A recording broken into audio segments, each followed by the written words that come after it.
How's it going, everyone? This is Paul Garcia with Project Spurs, bringing you a quick video on the Keldon Johnson extension.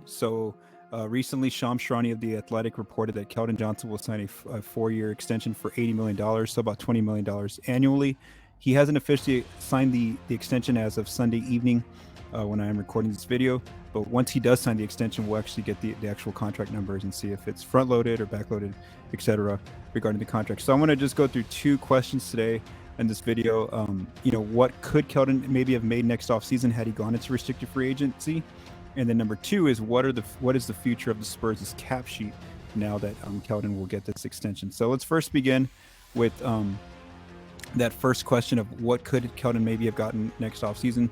So one of the tools that Profit X uses is their contract analysis tool, and this kind of projects what did a player, for the performance that the player brought to the court, what was their contract value for that particular season. So last year, 21-22, Keldon, only made $2.1 million according to his rookie scale contract. But according to their model, he played like a player who would be earning $25.6 million. So again, he's getting about $20 million per season in this new deal. So it's kind of it's a little bit short of this range according to Profit X's model. So that's kind of one projection of where his where the numbers could have been. Let me get that other sheet real quick, and then I'm going to show you all what could he have gotten next offseason if he was in restricted free agency as a mid-level exception player or even a max player. So first of all, the mid-level exception question. Where are we? Give me 1 second. Take a little while. Okay. All right. So here it is. Okay. So next offseason, 23-24. Let's just say a team wanted to. Let's just say Keldon was a restricted free agent, and a team was only going to give him the mid-level exception. That's $11.2 million, according to Real GM, is what the projection is for next offseason. So that's the lower baseline, $11.2 million.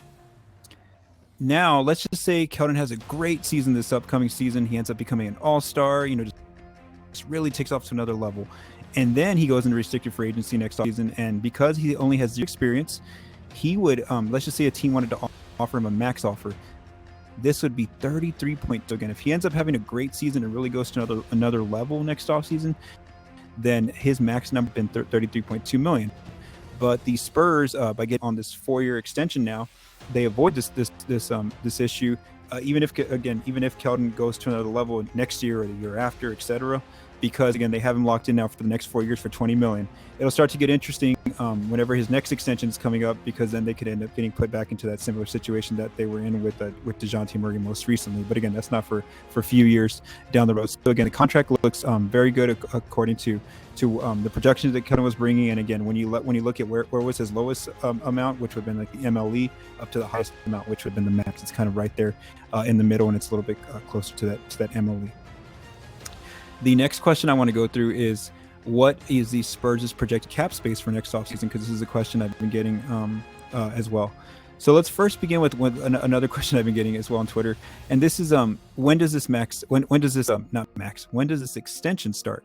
So as we can see here, for this coming season, 2022-23, Keldon is still going to earn his rookie scale amount of $3.8 million. So this coming season when he plays, he's only going to earn $3.8 million, which is part of his rookie scale contract.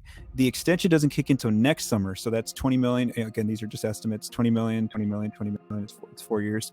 So again, that doesn't happen until next offseason. What does the Spurs' cap space look like for next offseason with this new $20 million extension for Keldon? So this is an update on their quick projection, and they're projected to have $61.8 million in cap space next offseason, even with Keldon at this number of $20 million next offseason. Now, how did they get to this number?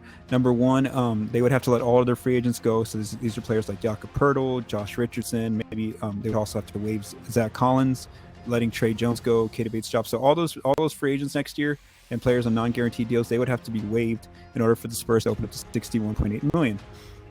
There's also 4 roster charges. These are the minimum amount according to Real GM for next off season. So they would have to have 4 roster charges. You have to get 12 players in your cap sheet at minimum, and so those will be 4 open spots. Josh Primo and Devin Vassell, we're going to assume that they would exercise their team options. So that's just something we're just expecting. So they have till next year in October by Halloween to do that. So they would still be on the roster. And then here I just have the number one pick projections So again, if the Spurs get lucky and end up with the number 1 pick next offseason, well then that player, their cap hold would be 11.8 million. If the Spurs get like the 2nd, 3rd, 4th, or 5th pick, well then that cap hold decreases maybe like to 10 point something, 9 point something. So the Spurs would get a little bit more money in cap space, but again, they wouldn't get the number 1 pick. So again, that's kind of what the Spurs' cap space projection looks like with Keldon on this new max. It would be 61.8 million, and I keep saying max, but I meant Keldon on this new extension. So that was just a quick update for you all. For Project Spurs, I am Paul Garcia.